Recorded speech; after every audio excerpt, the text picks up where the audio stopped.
नमस्कार साथियों, वापस से स्वागत है आपका मेरे YouTube चैनल पे। और आज हम डिस्कस करने वाले हैं कोड फोर्सेस का राउंड 912 डिवीजन 2 के लिए। तो इसमें मैंने हल किए हैं 4 सवाल। इन चारों सवालों को अच्छे से पढ़ेंगे, अच्छे से समझेंगे और आगे बढ़ेंगे। अगर सवाल नहीं समझ में आ रहा है तो उसको दोबारा पढ़ेंगे और अच्छे से समझने की कोशिश करेंगे। अगर फिर भी कोई समस्या है तो मेरे पास आए और मेरे से पूछें। तो चलिए शुरू करते हैं। पहला सवाल है हमारा हेलोमी बॉक्सेस। तो इस पे वो कह रहा है हमारे पास एक एन ही स्टोर्ड ये कहानियां बना रहा है। हमें बेसिकली इसमें एक एरे गिवन है एन साइज का।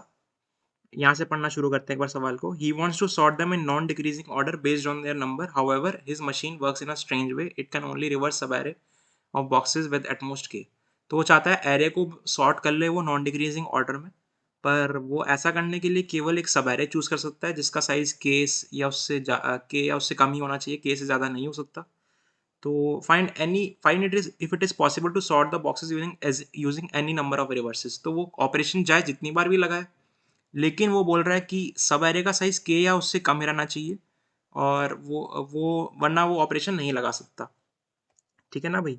तो एक सवाल से एक सैंपल केस से समझने की कोशिश करते हैं सवाल क्या कहना चाह रहा है भाई।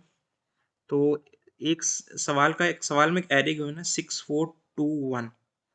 इसके लिए k इक्वल टू 4 है। तो मतलब हम k इक्वल टू 4 साइज का सब एरे उठा के उस या k 4 या उससे छोटा साइज का सब एरे उठा के उसको रिवर्स कर सकते हैं। ठीक है? तो मान लो ये लिया मैंने, तो ये मैं ऐसे इसको रिवर्स कर सकता हूँ। तो ये सॉर्ट हो गया, जैसे कि आप देख सकते हैं ये सॉर्ट हो चुका है एरे, सॉर्टेड एरे। हमें बताना है कि क्या हम ऐसा कर पा रहे हैं, हम एरे को सॉर्ट कर पा रहे हैं कि नहीं। के चाहे ऑपरेशन कितनी बार भी लगाएं, लेकिन हमारा सब एरे के से बराबर या उससे छोटा होना चाहिए। ठीक है? तो हमें बस येस और नो प्रिंट करना है। तो अगर आपने थोड़ा सा भी दिमाग लगाया होगा, आपको पता लग गया होगा कि सवाल आपको बेवकूफ़ बना रहा है। सवाल सॉर्टिंग की बातें कर रहा है, रिवर्सिंग की बात कर रहा है। अगर हम लोग एक टेक्निक पढ़ के आते हैं, बबल सॉर्ट 12वीं में पढ़ के आते हैं शायद, या फिर कॉलेज में पढ़ा दिया होगा अगर आपको पता हो। बबल सॉर्ट में हम क्या करते हैं, हम एरे लेते हैं और हम इटरेशंस लगाते हैं। हर इटरेशन में हम दो एडजेसेंट एलिमेंट को स्वैप करते हैं अगर वो अपनी रिलेटिव ऑर्डरिंग में गलत बैठ रहा है। इसका क्या मतलब है, पाँच पाँच और एक है हमारे पास, लेकिन एक को पहले आना चाहिए तो हम एक की जगह पाँच कर देते हैं। और ये काम हम करते रहते हैं। इसके बाद हम एक टाइम पे ऐसे पहुंचते हैं जब एरे सॉर्ट हो जाता है। ठीक है ना भाई? तो ये वाला, इसी सवाल को अगर हम ध्यान से देखें तो हम यही कर रहे हैं। अगर हमारा के दो या उससे बड़ा है तो हम बबल सॉर्ट के थ्रू हमेशा एरे सॉर्ट कर पा रहे हैं, तो उस केस में हमेशा आंसर यस होगा। लेकिन अगर हमारा के वन है तो हमारे पास दो केस हैं। या तो हमें चेक करना पड़ेगा कि एरे सॉर्टेड है या नहीं। अगर सॉर्टेड है तो यस प्रिंट करेंगे, अगर सॉर्टेड नहीं है तो नो प्रिंट करेंगे। तो बस इतना ही था इस सवाल में कुछ भी नहीं था, बिल्कुल बेसिक दिमाग चलाना था, बेसिक ऑब्जर्वेशन लगानी थी, और आपका सवाल हल हो गया। तो एक बार इसका कोड देख लेते हैं। बहुत ही छोटा सा कोड लिखा है मैंने इसका। तो टेस्ट केस इनपुट करा लेंगे, एन और के ले लेंगे, और इसके बाद हम एक वेक्टर ले लेंगे, वेक्टर को इनपुट करवा लेंगे। अगर हमारा के दो से बड़ा है, या फिर हम चेक कर लेंगे हमारा एरे सॉर्टेड है या नहीं। अगर दोनों में से कुछ भी सेटिस्फाई हो रहा है तो येस प्रिंट कर देंगे, वरना नो प्रिंट कर देंगे। तो कुछ खास था नहीं इस सवाल में, बहुत ही सिंपल सवाल था। अगर आप ये नहीं कर पाए तो थोड़ा सा प्रैक्टिस करें और थोड़ा अपने बेसिक्स क्लियर करें। तो चलिए बढ़ते हैं आगे। अगले सवाल पे, बी सवाल, स्टोरेज रूम। तो ये पहली लाइन तो नहीं पढ़ूंगा, ये कहानी बना रही है। तो वो कह रहा है आइसक्रीम को वो बिग स्टोरेज रूम में रखता है, वो पासवर्ड भूल गया है, ये भी कहानी है। तो वो कह रहा है आपको एक मैट्रिक्स गिवन है, टेबल यानी मैट्रिक्स बोल लो, टेबल बोल लो, कुछ भी बोल लो। उसमें n रोज हैं, n कॉलम्स हैं, और with non negative integers, and open the lock, you need to find an array A of element such that this and this. तो कह रहा है कि आपको एक मैट्रिक्स गिवन है n रोज और n कॉलम्स की, और आपको एक ऐसा एरे निकालना है जिसके एलिमेंट्स 0 से लेके 2 की पावर 30 के बीच में हो। 0 से 0 भी हो सकते हैं। और आपको जो मैट्रिक्स गिवन है उसकी जो ith रो और jth कॉलम पे जो एलिमेंट पड़ा है वो ai और aj के बराबर होना चाहिए। For all i not equal to j, मतलब डायगनल एलिमेंट्स की first diagonal left diagonal elements की बात को छोड़ के बाकी एलिमेंट्स के लिए ये कंडीशन आपकी सेटिस्फाई होनी चाहिए, है ना भाई। तो सवाल ये बोल रहा है, तो lock is has a bug and sometimes it gives tables without any solutions. तो हमें पूछ रहा है कि क्या आप एक ऐसा एरे फाइंड कर पा रहे हो जिसके लिए वो मैट्रिक्स में ये वाली कंडीशन सेटिस्फाई हो। अगर आप ऐसा एरे फाइंड कर पा रहे हो तो यस प्रिंट करो और उस एरे को भी दो। अगर मल्टीपल पॉसिबल आंसर्स है तो कोई भी आंसर प्रिंट करके दे दो। अगर आप ऐसा एरे नहीं ढूंढ पा रहे हो, नहीं बता पा रहे हो, तो नो प्रिंट करो। ठीक है, तो कंस्ट्रेंट्स दे रहा है टी एन, ये टू की बार 30 से लेके एन काफी छोटा है, मतलब एन स्क्वायर तक जा सकती कॉम्प्लेक्सिटी, क्योंकि मैट्रिक्स हमें गिवन है एन क्रॉस एन की।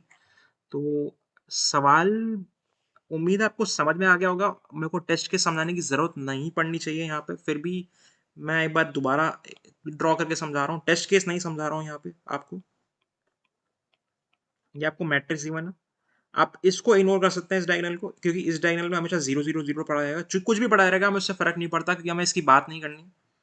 इसके अलावा हमारे पास बहुत सारे एलिमेंट्स हैं, यहाँ पे कुछ रखा होगा, यहाँ पे कुछ रखा होगा, यहाँ पे यहाँ पे यहाँ पे। तो आपको मान लो एक एरे गिवन है, आपको एक एरे निकालना है, गिवन नहीं है, निकालना है, जिसमें ये कंडीशन सेटिस्फाई हो कि जैसे मान लीजिए ये एलिमेंट है हमारा, ये है हमारा एम ऑफ 1 2, एम ऑफ 1 2 बरोबर होना चाहिए ए ऑफ 1 और ए ऑफ 2। अगर आपको ये नहीं पता, ये ऑपरेटर बिटवाइज और ऑपरेटर होता है। बिटवाइज और ऑपरेटर का मतलब क्या होता है कि अगर दोनों में से किसी भी एक पोजीशन पे बिट सेट हो रखी है तो आप उस बिट को सेट कर देंगे, वरना आप उसको अनसेट छोड़ देंगे, है ना भाई। तो उम्मीद है आपको समझ में पता होगा इसके बारे में। अगर नहीं पता है तो मेरे से अलग से आके पूछ सकते हैं, चर्चा कर सकते हैं इसके बारे में। तो यार इस सवाल में बहुत ही बेसिक सी ऑब्जर्वेशन है, अगर वो ऑब्जर्वेशन आपको दिख गई तो सवाल कुछ भी नहीं है। एक बहुत छोटी सी ऑब्जर्वेशन है। अगर मान लो इसमें हम बिट्स, पहली बात तो इसमें हम बिटवाइज सोचेंगे, क्योंकि बिटवाइज ऑपरेशंस की बातें हो रही हैं सवाल में। कोशिश करें जब भी बिटवाइज ऑपरेटर्स की बातें होती हैं तो पहले बिट में सोचने की कोशिश करें। बिटवाइज जनरली बिट में सोचते हैं, अगर एंड और है स्पेशली तो बिट में बात करते हैं। जोर के केस में कुछ और भी हो सकता है, लेकिन अगर हम एंड और पे चर्चा कर रहे हैं तो हमेशा बिट बाय बिट सोचेंगे। तो मान लो मैं ith बिट की बात कर रहा हूं, अगर मैं अपनी ith बिट की बात कर रहा हूं तो एक बार कैसे देख लेते हैं क्या हो रहा है। मान लीजिए किसी पर्टिकुलर एलिमेंट पे ith बिट सेट है, मान लीजिए A1 पे सेट है। तो इसका क्या मतलब हुआ, इसका ये मतलब हुआ कि फर्स्ट रो और जो फर्स्ट कॉलम है उसमें जो भी नंबर्स लिखे गए होंगे उसमें ith बिट सेट होनी चाहिए। मानते कि नहीं मानते हो, ये बात मानते हो कि नहीं मानते हो? अगर मानते हो तो बहुत अच्छी बात है, नहीं मानते हो तो दोबारा सोचो और दोबारा आओ सोच के। सिमिलरली अगर मैं A2 की बात करूं, अगर A2 में भी ith बिट सेट है तो इसका क्या मतलब हुआ, इसका मतलब वो ith बिट पूरे A2 के रो में और A2 के कॉलम में सेट होगी। उम्मीद है आपको यहाँ से सवाल में एक ट्रिक नजर आ गई होगी, आप सवाल को कैसे बना सकते हो सकता है इसके मल्टीपल तरीके हों, बहुत सारे तरीके हों। मैं आपको एक बेसिक तरीका बताने जा रहा हूँ। तो आप इसको ऐसे सोच सकते हैं, आप मैट्रिक्स को रो वाइज और कॉलम वाइज ट्रेवर्स कर लो। पहले मान लो रो वाइज चल रहे हो, पहले फर्स्ट रो पे जा रहे हो, सेकंड रो पे जा रहे हो, थर्ड रो पे जा रहे हो, ठीक है। हर रो के लिए हर बिट के लिए चेक कर लो, 1 से लेके 30 तक की बिट्स। 30 तक नहीं जाएंगे हम, 29 तक जाएंगे, क्योंकि 2 की पावर 30 तक है।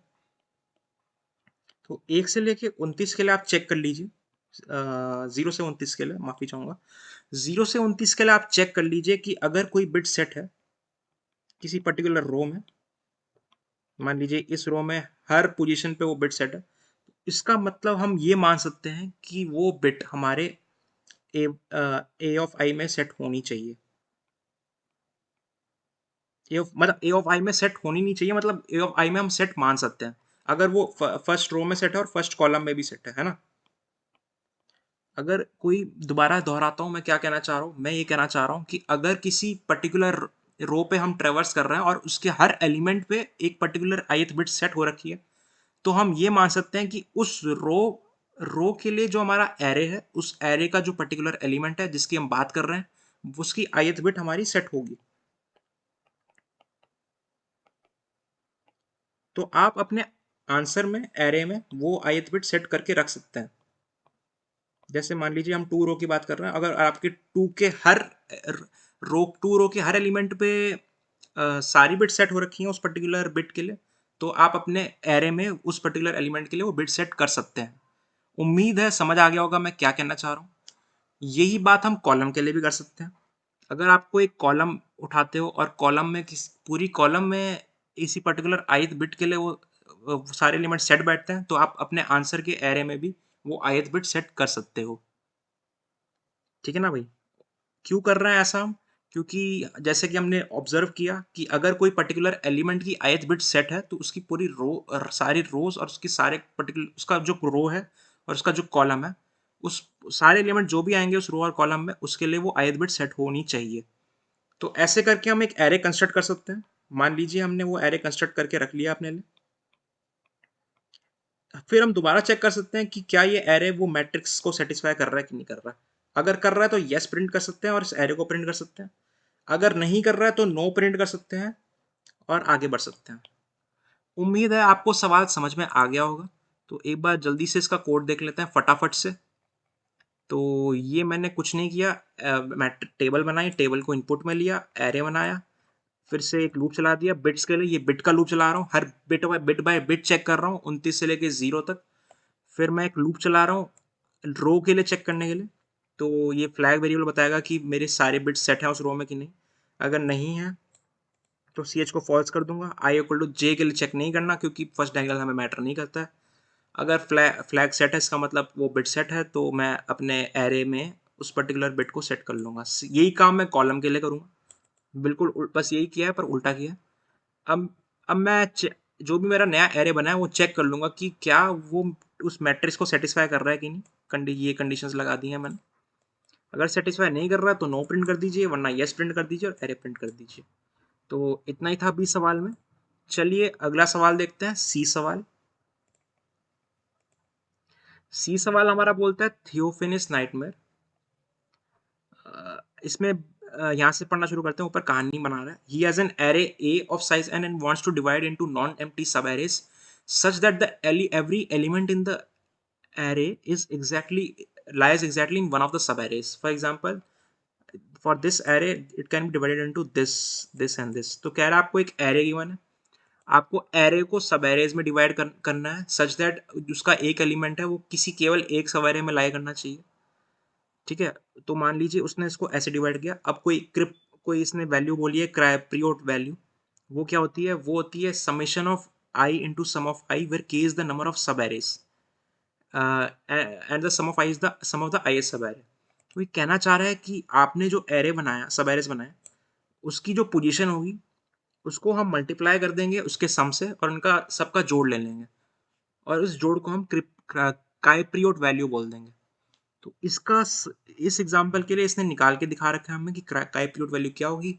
तो वन, पहला सब एरे में केवल एक एलिमेंट है, उसका सम 1 हो गया तो उसको 1 से मल्टीप्लाई कर दिया। दूसरे सब एरे में 2 एलिमेंट है, उसका सम 4 हो गया, उसको 2 से गुना कर दिया।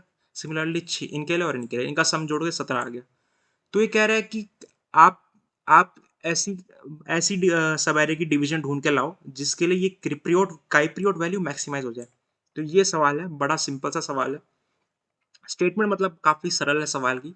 सोचना भी इतना मुश्किल नहीं बोलूंगा मैं, काफी आसान है सोचना। कोई डेटा स्ट्रक्चर नहीं लग रहा है सवाल में, केवल बेसिक मैथ और ऑब्जर्वेशन लग रही है। अगर आपको बेसिक मैथ और ऑब्जर्वेशन दिख गई है तो बहुत अच्छे, वरना हम कोई बात नहीं, हम डिस्कस कर रहे हैं ये सवाल भी आप लोगों के लिए।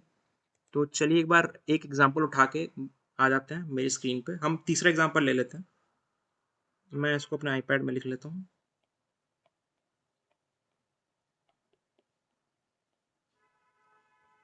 तीसरा एग्जांपल काफी बड़ा हो गया तो छोटा ही ले लेते हैं। पहला एग्जांपल ही ले रहा हूँ मैं, ठीक है। -1 3 -6 2 5। तो ये मैंने पहला एग्जांपल लिख दिया है। अब इसका आंसर क्या है, मैक्सिमम आंसर क्या आ सकता है? वो कह रहा है कि हर एलिमेंट को एक अलग सब एरे में रख दो और इसको गुणा कर दो। ये पहला हो गया, दूसरा हो गया, तीसरा हो गया, चौथा हो गया, पांचवा हो गया। इनको मल्टीप्लाई कर देंगे। 1 6 -6 21 -24 10 और 30। इसका जब हम सम लेंगे तो क्या आएगा, 40 41 32 आ जाएगा, है ना। तो ये आंसर है इसका। तो कैसे होगा ये सवाल? हो सकता है आपने डीपी से भी सोचा हो, हाँ डीपी से सोल्यूशन इसका एग्जिस्ट जरूर करता है, लेकिन उसकी कॉम्प्लेक्सिटी कंस्ट्रेंट्स में नहीं बैठेगी। कंस्ट्रेंट्स इस तरह से बनाया गया है कि आपको लीनियर सोल्यूशन सोचना पड़ेगा, पर डीपी में आपको एन स्क्वायर का सोल्यूशन सोचना पड़ रहा है, तो डीपी से नहीं कर पाएंगे हम सवाल को। तो और कैसे हो सकता है ये सवाल? तो एक आपको बेसिक सी ऑब्जर्वेशन, बेसिक सा फैक्ट बताऊंगा, एक चीज बताऊंगा और आपको तुरंत सवाल क्लिक कर जाएगा। बस उस ऑब्जर्वेशन को देखना था आपको। अगर वो ऑब्जर्वेशन आपको दिख गई होती तो आपको सवाल करने में कोई मुसीबत नहीं आती। तो मैं मान लीजिए हमारा एरे है A1।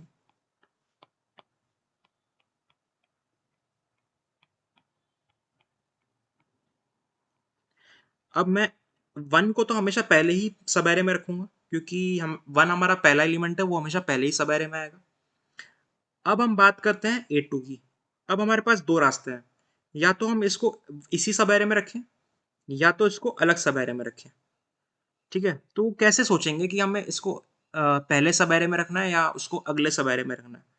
तो आपको एक बात बता दूं, अगर आप इन सब एलिमेंट्स का सम ले लो और मान लो वो x आता है,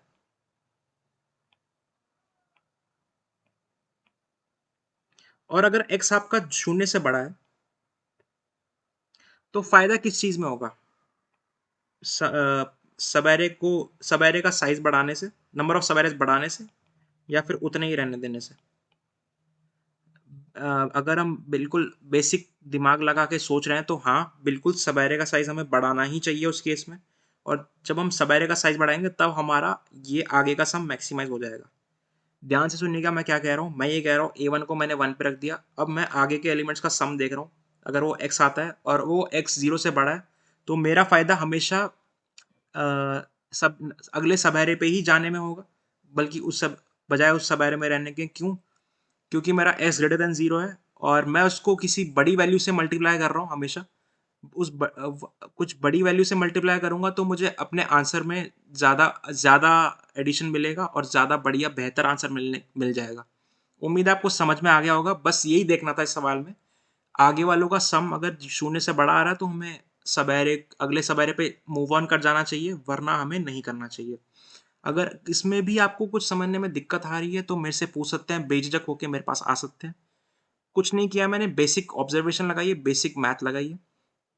तो बेसिकली हम क्या कर रहे हैं, सफिक्स सम मेंटेन कर रहे हैं अपने पास। और अगर हमारा सफिक्स सम ग्रेटर देन 0 आता है तो हम अपने अगले सवारे पे मूव ऑन कर जाएंगे, वरना हम नहीं करेंगे। तो आइए इसको कोड से समझ लेते हैं। काफ़ी सिंपल ऑब्जर्वेशन है, बेसिक से ऑब्जर्वेशन है, कुछ भी नहीं था उस ऑब्जर्वेशन में।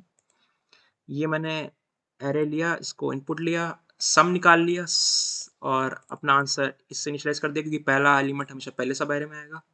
हमारा सफिक्स सम ये हो जाएगा, उसमें से x ऑफ 0 घटा देंगे। हम पहले सब, ये हमारा कौन से सब एरा चल रहा है, ये 1 चल रहा है तो इस पर 1 रख दिया। फिर इसके बाद हमने 1 से लूप चला दिया। अगर हमारा सफिक्स सम 0 से बड़ा आ रहा है तो हम अपने सफिक्स एरे का साइज बढ़ा देंगे, उसको आंसर में जोड़ के मल्टीप्लाई कर देंगे और करंट सम से घटा देंगे अपना x ऑफ i, और ऐसे ही बढ़ते जाएंगे। और इसके बाद हम अपना आंसर प्रिंट कर लेंगे। उम्मीद है आपको सवाल समझ में आ गया होगा। कुछ भी नहीं था इस सवाल में, बस बेसिक ऑब्जर्वेशन थी। मैंने कोई डेटा स्ट्रक्चर नहीं लगाया इस सवाल में। अगला सवाल देख लेते हैं अपना D1 सवाल। D1 सवाल थोड़ा अच्छा सवाल है। डी सवाल मैं बोलूंगा ओवरऑल अच्छा सवाल है। D1 उसका इजी वर्जन है। क्यों बोल रहा हूँ मैं ऐसा, अभी देखेंगे। Theophanis really likes to play with bit of numbers. He has an array of A and of size n and integer k. He can make at most k operations in the array. In each operation, he will pick a single element and increase it by 1. तो क्या बोल रहा है, एक array given है n size का और एक इंटीजर k गिवन है। वो क्या कर सकता है, k ऑपरेशन लगा सकता है, और कोई भी k ऑपरेशन में, एक ऑपरेशन में क्या कर सकता है, कोई भी एलिमेंट उठा के उसको एक से बढ़ा सकता है। He found the maximum bitwise end of that array। वो कह रहा है कि के ऑपरेशन लगाने के बाद हमें एरे का जो बिटवाइज एंड है उसको मैक्सिमाइज करना है। उम्मीद है आपको बिटवाइज एंड के बारे में पता होगा। अगर आपको बिटवाइज और के बारे में पता होगा तो एंड के बारे में भी जरूर पता होगा। अगर कोई भी बिट अनसेट होती है तो वो 0 हो जाती है, पर्टिकुलर बिट एंड के केस में। थियोफिनिस has to put a lot of work to finding ठीक है, तो वो कह रहा है कि हमें चेक करना है कि मैक्सिमम बिटवाइज एंड हम क्या कर सकते हैं, बना सकते हैं एरे को की ऑपरेशन लगा के। और इसके लिए हमें क्यू क्वेरीज दी गई हैं। क्वेरीज इंडिपेंडेंट है, मतलब एक क्वेरी का आंसर दूसरे पे डिपेंड नहीं करता है, अलग अलग क्वेरी अलग अलग तरीके से लगा रहे हैं हम। और इस सवाल में मेन बात ये है, कंस्ट्रेंट में अगर हम ध्यान से देखेंगे, इसमें बोल रहा है n into q is less than equal to 10⁵। ये बहुत ही, यही मेन कंस्ट्रेंट का डिफरेंस है D1 और D2 सवाल में। मतलब इसका कहने का ये मतलब है कि हम हर क्वेरी के लिए एरे को दोबारा ट्रेवर्स कर सकते हैं, लेकिन दूसरे D2 सवाल में ये नहीं कर सकते। हम हर क्वेरी के लिए अलग से एरे को ट्रेवर्स नहीं कर सकते। तो ये फर्क है इजी वर्जन में और हार्ड वर्जन में। फिर हमें एरे गिवन है और हमें के गिवन है, तो इतना ही है। तो वो एग्जाम्पल से समझ लेते हैं। जैसे हमें चार, मैं टेस्ट केस लिख लेता हूँ, 4 2 1 3 7 5 और 2 और 10।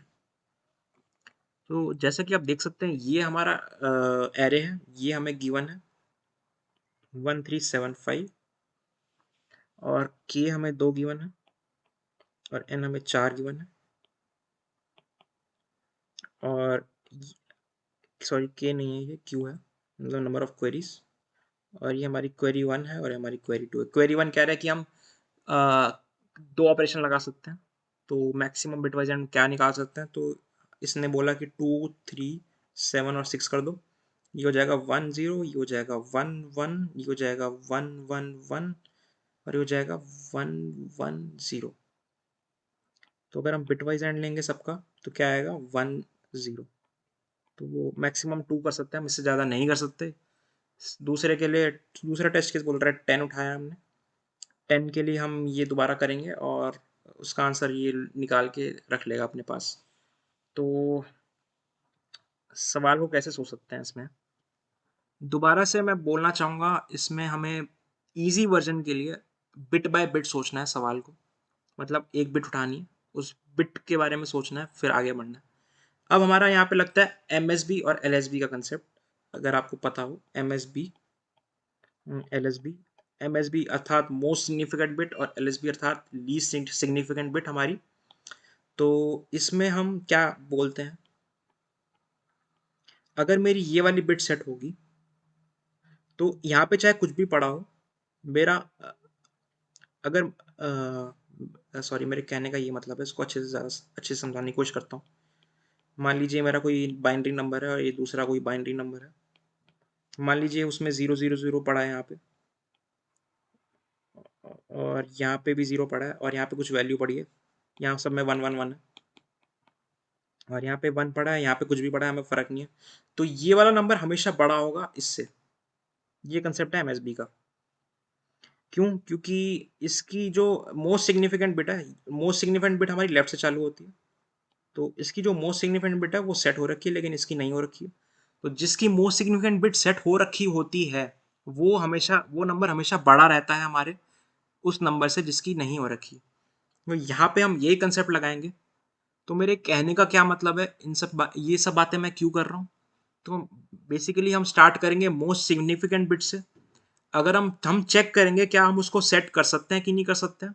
अगर हम उसको सेट कर सकते हैं तो बहुत अच्छे कर देंगे, और अगर नहीं कर पा रहे हैं तो हम आगे बढ़ जाएंगे, आगे के लिए चेक करेंगे क्या कि आगे वाले नंबर का हम सेट कर सकते हैं कि नहीं कर सकते हैं।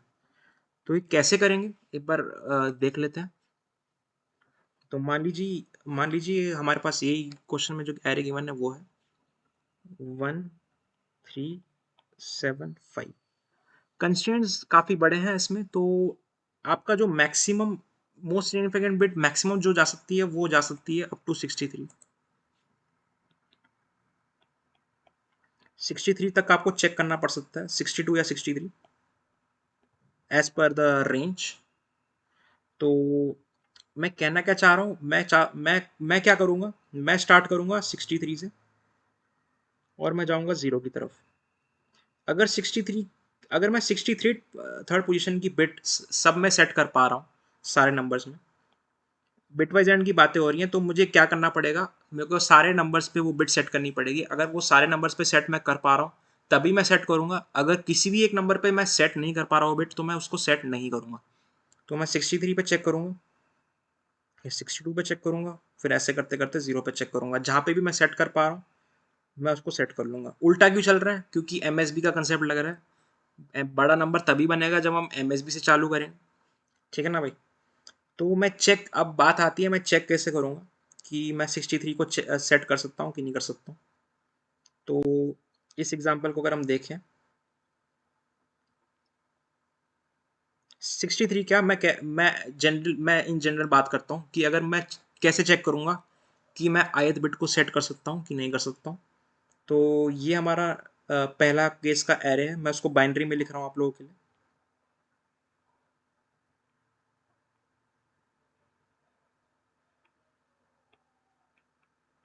मान लीजिए मुझे सेकंड बिट सेट करनी है, मुझे चेक करना है कि इसमें सेकंड बिट सेट कर सकता हूँ नहीं कर सकता हूँ, और मेरे पास कुछ के होगा, के क्वेश्चन में गिवन रहेगा या हमारे पास जो भी रहेगा। तो इसकी सेकंड बिट सेट नहीं है और इसकी सेट नहीं है, इन दोनों की सेट है। तो सबसे पहले तो मैं चेक करूंगा जिनकी ऑलरेडी बिट सेट हो रखी है उसमें तो मुझे कुछ करना ही नहीं, लेकिन जिनमें नहीं सेट हो रखी है उनमें मैं सेट करने की कोशिश करूंगा और चेक करूंगा कि क्या मैं सेट कर पा रहा हूँ कि नहीं कर पा रहा हूँ। तो मैं चेक कैसे करूंगा कि मैं सेट कर पा रहा हूँ किसी बिट को कि नहीं कर पा रहा हूँ। तो मान लीजिए ये मेरा बाइनरी नंबर है और मुझे ये वाली बिट सेट करनी है, ये वाली बिट मुझको सेट करनी है। यहाँ पे मुझे कुछ फर्क नहीं पड़ता क्या पड़ा हुआ है, यहाँ पे भी मुझे कुछ फर्क नहीं पड़ता क्या पड़ा हुआ है ना भाई। तो मैं क्या करूँगा, सबसे पहले मैं इसको ज़ीरो कर दूंगा, इन वाले हिस्से को, क्योंकि मुझे इस हिस्से से मतलब नहीं है, इस हिस्से से मुझे कोई मतलब नहीं है। जब मुझे ये वाली बिट सेट करनी है तो मुझे इसके पीछे वाले हिस्से से कोई मतलब नहीं रहेगा। कैरी बेसिक मैथ लगा रहा हूँ मैं, कैरी फॉरवर्ड का कंसेप्ट लगा रहा हूँ, जो हम पढ़ के आते हैं कैरी कैसे होता है। कैरी हमेशा राइट टू लेफ्ट होता है, तो इनसे मुझे कोई मतलब नहीं है। अब यहाँ पे कुछ पड़ा हुआ होगा, मुझे ये बिट सेट करनी है ना भाई। तो ये बिट सेट नहीं हो रखी होगी, तो एक नया नंबर हम मान लेंगे, उसमें मान लेंगे कि ये वाली बिट सेट है, यहाँ पे 0 0 0 पड़ा है। अगर अगर हम इस नंबर को इससे घटा देंगे तो हमें अपना आंसर मिल जाएगा, तो कि हमें कितनी कितनी वैल्यू से उस नंबर को बढ़ाना पड़ेगा ताकि वो बिट सेट हो जाए। चलिए एग्जाम्पल से भी समझ लेते हैं। जैसे मैं 101 की बात कर रहा हूँ, 101 के लिए मैं मान लूँ मुझे ये वाली बिट सेट करनी है, तो मुझे इसके पीछे क्या पड़ा हुआ है इससे कोई मतलब नहीं है, उसको मैं हटा दूंगा, तो मेरे पास ये बचेगा 01। अब 01 की बारी आए तो मुझे 10 से मुझे एक ऐसा नंबर लेना पड़ेगा जिसमें ये बिट सेट हो, तो ये 10 हो जाएगा। या आगे चाहे अगर आगे भी कुछ होता तो वो 0 0 0 रहता, यहाँ पे तो कुछ है नहीं आगे। इन दोनों को घटा दूंगा मैं, तो मुझे उससे हमें वही वही नंबर होगा जो हमें ऐड करना पड़ेगा ताकि वो बिट सेट हो जाए। वही मिनिमम नंबर, नंबर भी नंबर नहीं कहेंगे हम, मिनिमम नंबर वो होगा जो हम ऐड करेंगे और उससे हमारी वो बिट सेट हो जाएगी। तो ये 2 हो जाएगा, ये 1 हो जाएगा, तो इसका आंसर है 1। इसका क्या मतलब है? इसका मतलब अगर मैं 5 में 1 जोड़ूंगा तो उसकी सेकंड बिट सेट हो जाएगी। तो यही कंसेप्ट है इसमें। आपको सम निकालना है, अगर वो सम के से ज़्यादा हो जाता है तो ऑब्वियसली पॉसिबल नहीं हो पाएगा उस बिट को सेट करना। लेकिन अगर वो सम के अंदर ही रहता है तो हाँ, उसको हम सेट कर पाएंगे।